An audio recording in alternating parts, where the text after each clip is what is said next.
Assalamualaikum warahmatullahi wabarakatuh. Sebelumnya izin memperkenalkan diri. Saya Sherlina Yulianti dengan NPM 046 dari kelas 4A semester 4 Prodi S1 Pendidikan Guru Sekolah Dasar. Di sini saya akan menyampaikan materi yang saya dapatkan dari pembelajaran yang sudah dijelaskan sebelumnya oleh Bapak Dr. Andes Arman Magister Pendidikan. Materi yang disampaikan kemarin membahas tentang teori-teori belajar yang mendukung penggunaan media pembelajaran berbasis LCT. Yang pertama, ada teori behavioris atau BF Skinner. Yang pertama, teorinya menjelaskan bahwa belajar adalah aktivitas yang terjadi dalam pikiran dan hanya dapat disimpulkan dari perilaku yang diamati. Perilaku berkembang dari kemungkinan penguatan untuk membentuk respon yang diinginkan. Penguatan positif meningkatkan perilaku yang diinginkan dengan imbalan. Penguatan negatif menggunakan perilaku yang diinginkan sambil menahan imbalan. Hukuman mengurangi perilaku yang tidak diinginkan dengan inisiatif negatif. Ide dasar pembelajaran berasal dari perilaku. Lalu, asosiasi stimulus atau respon membentuk perilaku. Penguatan memperkuat respons, sirkuit perilaku terampil. Yang kedua, teori pemrosesan informasi Atkinson dan Shiffrin. Teori pembelajaran mengkodekan informasi ke dalam memori. Pembelajaran mengkodekan informasi ke dalam memori manusia sama seperti komputer menyimpan informasi dan ada 3 jenis penyimpanan. Yang pertama ada register sensorik untuk menerima informasi, memori jangka pendek atau memori kerja STM untuk menyimpannya sementara, dan memori jangka panjang LTM untuk menyimpan informasi tanpa batas dasar. Lalu hasil pembelajaran dari perilaku. Yang kemudian pembelajaran adalah mengkodekan informasi ke dalam memori. Mengkodekan stimulasi dengan perhatian, tindakan memastikan transfer ke memori. Lalu latihan memperkuat retensi dan membantu mengingat. Baik, yang selanjutnya materi ketiga, teori perilaku kognitif dari Robert Dewey. Teori yang pertama, pembelajaran dibentuk dengan menyediakan kondisi instruksional yang optimal. Jenis keterampilan yang berbeda, misalnya konsep, aturan, pemecahan masalah, memerlukan kondisi belajar yang berbeda. Pembelajaran mencakup 9 peristiwa pembelajaran yang berbeda sesuai dengan jenis keterampilan yang diajarkan dan pendekatan hierarki keterampilan yang menyajikan keterampilan sederhana dan membangun keterampilan yang kompleks prinsip. Selanjutnya ada prinsip dari yang pertama, pembelajaran dibentuk oleh urutan kejadian instruksional sesuai dengan jenis pembelajaran. Belajar adalah proses pembangunan. Setiap pendidik harus memiliki keterampilan persyarat untuk setiap keterampilan baru. Yang keempat, teori sistem dan desain pembelajaran sistematis dari Jackson and Briggs. Teorinya, belajar didorong dengan menggunakan sistem pembelajaran berdasarkan pengelolaan informasi dan teori-teori behavioral kognitif. Sebuah pembelajaran dirancang dengan menyatakan tujuan dan sasaran, melakukan analisis tugas untuk mengatur urutan pembelajaran, mencocokkan penilaian dan instruksi untuk tujuan, membuat bahan dan pengujian lapangan dan merevisi bahan. Lalu ada prinsip pembelajaran paling efisien bila didukung oleh sistem pengajaran yang direncanakan dengan baik. Sistem pembelajarannya lengkap, membuat tujuan kegiatan pembelajaran dan penilaian implikasi teori belajar, objektivisme terhadap strategi pengintegrasian media berbasis LCD. Pilih strategi integrasi teknologi berdasarkan teori belajar.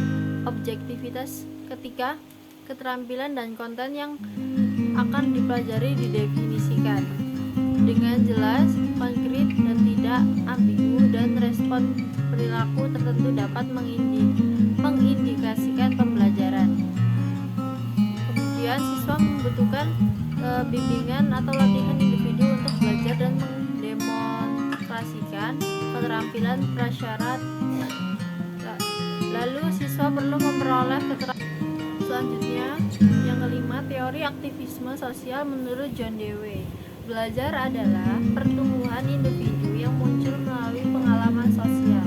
Perkembangan peserta didik dorong melalui aktivitas langsung dan terhubung dengan isu dan masalah dunia nyata. Lalu ada prinsip dalam teori ini. Yang pertama, ada kurikulum sekolah harus muncul dari minat siswa dan diajarkan sebagai topik yang terintegrasi, bukan sebagai keterampilan yang terpisah. Yang kedua, pembelajaran memerlukan interaksi sosial antar siswa terhadap masalah dan persoalan yang langsung menjadi perhatian mereka. Lalu, yang keenam, materi tentang kognitif sosial menurut Albert Bandura. Di sini menjelaskan belajar adalah kegiatan pengelolaan informasi yang dihasilkan dari interaksi antara perilaku lingkungan dan faktor siswa.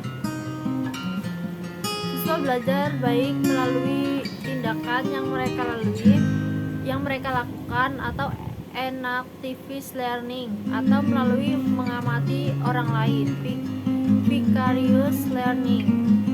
Siswa belajar melalui pemodelan seperti guru atau sesama siswa. Yang pertama, motivasi untuk belajar dan bertahan, dan tugas belajar dibentuk oleh kepercayaan diri siswa atau kepercayaan pada kemampuan mereka untuk menjelaskan tindakan yang diperlakukan untuk belajar. Kemudian ada prinsip yang pertama, pembelajaran memerlukan interaksi sosial antara siswa terhadap masalah dan persoalan yang langsung menjadi perhatian mereka. Yang kedua, pembelajaran dapat terjadi secara perwakilan melalui perilaku pemodelan orang lain. Selanjutnya, materi ke-7 tentang teori scaffolding dari Lev Vygotsky. Belajar adalah perkembangan kognitif yang dibentuk oleh perbedaan individu dan pengaruh budaya. Orang dewasa atau ahli dan anak-anak adalah pemula memandang dunia secara berbeda. Perbedaan ini di antara mereka adalah zona perkembangan proksional. Orang dewasa mendukung pembelajaran melalui scaffolding atau membantu anak mengembangkan apa yang telah mereka ketahui.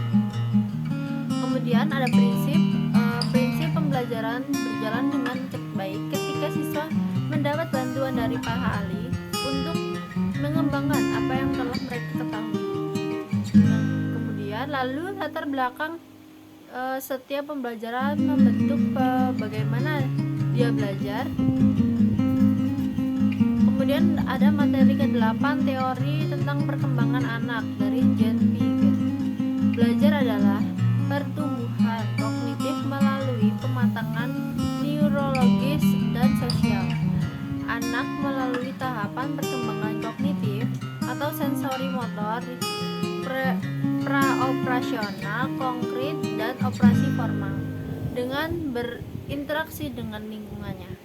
Ketika mereka menghadapi hal-hal yang tidak diketahui, mereka akan mengalami ketidakseimbangan. Mereka merespon dengan asimilasi atau menyesuaikannya dengan pandangan mereka, atau akomodasi itu mengubah pandangan mereka. Lalu ada prinsip dalam teori ini yang menjelaskan tentang kemampuan belajar berbeda pada setiap tahap perkembangan. Anak-anak melalui tahapan melalui eksplorasi lingkungan mereka. Selanjutnya teori yang ke-9, teori discovery learning, Jerome Bruner.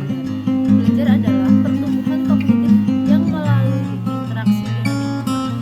Anak-anak lebih mungkin untuk memahami dan mengingat konsep yang mereka temukan selama interaksi mereka dengan lingkungannya. Kemudian guru mendukung pembelajaran penemuan dengan memberikan kesempatan untuk mengeksplorasi dan memanipulasi objek dan melakukan percobaan. Kemudian ada prinsip dari teori ini yang menjelaskan tentang yang pertama, anak-anak memahami dan mengingat konsep dengan lebih baik ketika mereka menemukan konsep itu sendiri melalui eksplorasi. Lalu ada materi 10 tentang teori multiple intelligence atau Howard Gardner. Yang pertama ada prinsip belajar dapat terjadi pada banyak tingkatan dan didemonstrasikan dengan cara yang berbeda, tergantung pada mode kecerdasan yang disukai siswa. Implikasi teori INGU ini terhadap strategi pengintegrasian media berbasis LCT. Pilih strategi integrasi teknologi berdasarkan teori INGU ini ketika yang pertama, konsep yang dipelajari bersifat abstrak dan kompleks. Guru merasa bahwa kegiatan visual langsung sangat penting untuk membantu siswa melihat bagaimana konsep diterapkannya pada masalah dan isu dunia nyata.